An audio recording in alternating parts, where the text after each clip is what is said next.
is Peter Little from Lush Desserts Co. Today we're going to be making our lemon dessert curd, and our lemon dessert curd is exactly as you'd expect a chef to make it in a hotel. So we use butter, lemon juice, cream, sugar, all the good stuff, exactly like a creme anglaise. Curds require a lot of care and a lot of love. Well, it takes the same amount of time to make a 5 kilo pot on the stove as opposed to 150 litres.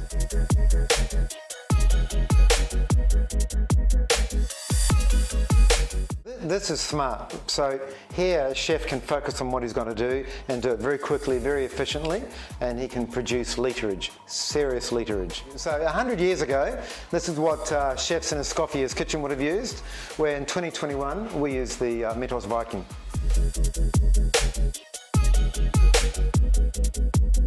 Heat from the bottom to the top, we're using the maximum capacity of your kettle. Where a pot will just have direct heat on the bottom.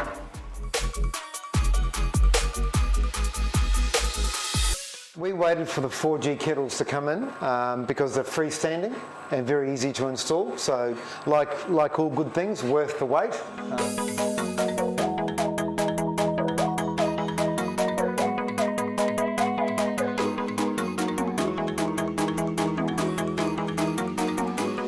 That's 100% Australian lemon juice. This one's out of Queensland. So we buy directly from orchardists. You've got to think your back. So we just rest it against there.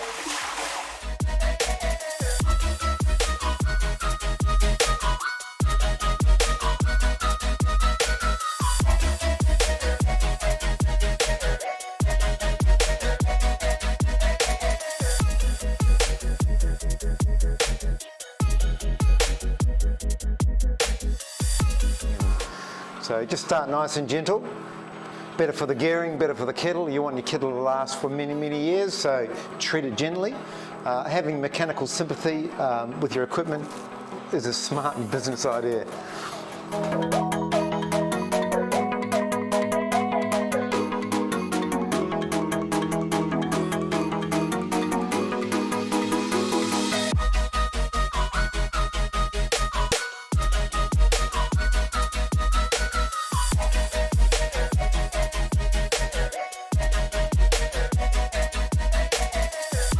One thing I've learned is never ever decant directly from your packaging, because if any packaging debris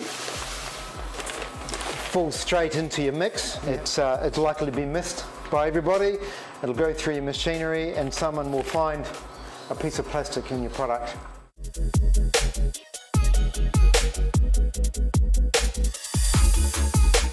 This is a weapon of mass production. Conducts the heat really well, slices through things really well, pulls it off the edge of the kettle really well, and evenly distributes the heat. And this arm moves really easily. I really, really like that, okay? Let the paddles do the work and get your ingredients into the middle. You're not doing any work, it's the kettle you're letting do the work.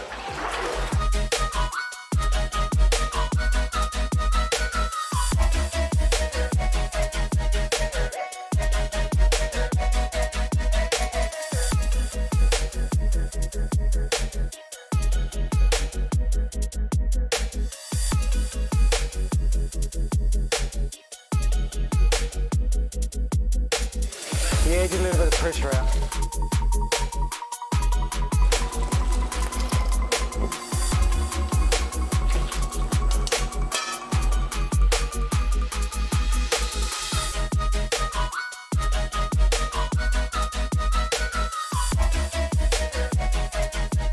Straining everything as we go. Just think small 5 litre pot or 150 litre kettle. This is a great height. I mean, that is great. You're not going to do your backing with that. This part here is a workspace. So when you need scrapers or seasonings for your mix here, then you can just handily use this as a bench. And another thing you learn in manufacturing, don't do that. Yeah, do that.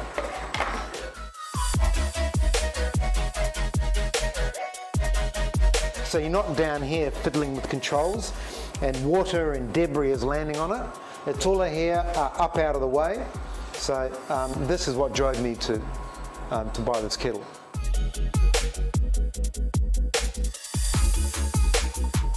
Now there's a good safety devices. When this is down, then the kettle's in operation, so it automatically stops when you lift it.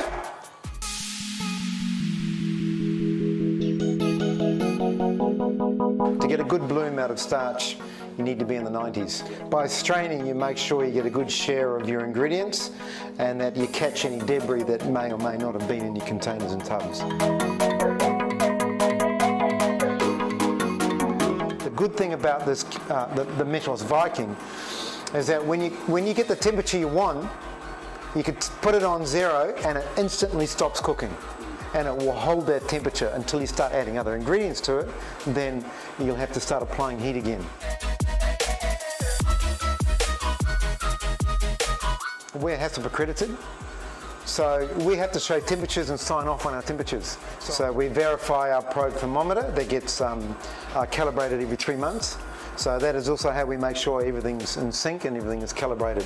So the number there, the number here, needs to correspond to what's going on inside our curd. That's not close enough, that's perfect. And when you're working in food, perfection is everything.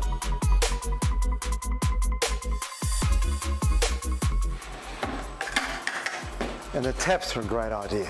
Why you wouldn't want a tap in the bottom of your kettle, I'll be naffed if I know. There's a lot of heat and a lot of pressure inside the jacket, so because we're evenly distributing the heat against it, it's doing its thing. So if you add egg directly into it, you'll end up with an egg shock. The last thing you want is egg shock. Yep. All you're going to do is create a large omelette.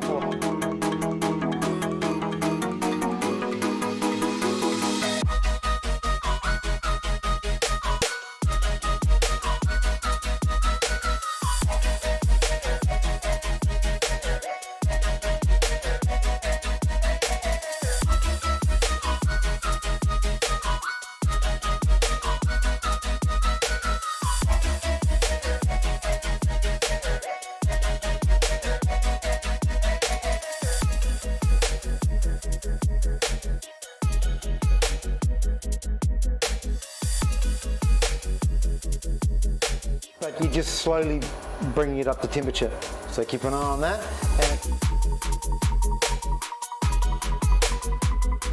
It's check, double check all the way along the line. So what goes into the supermarket is perfect. It's created the perfect temperatures. We're in the food game. People eat it. This product will end up in Coober Pedy, it'll end up in Darwin, it's going to end up in Perth. The person that wraps it has verified that the seal is there, and the person that boxes it verifies that the use-bys and the production numbers are all easy to read for the customer when they pick it up off the shelf. That's called 100%.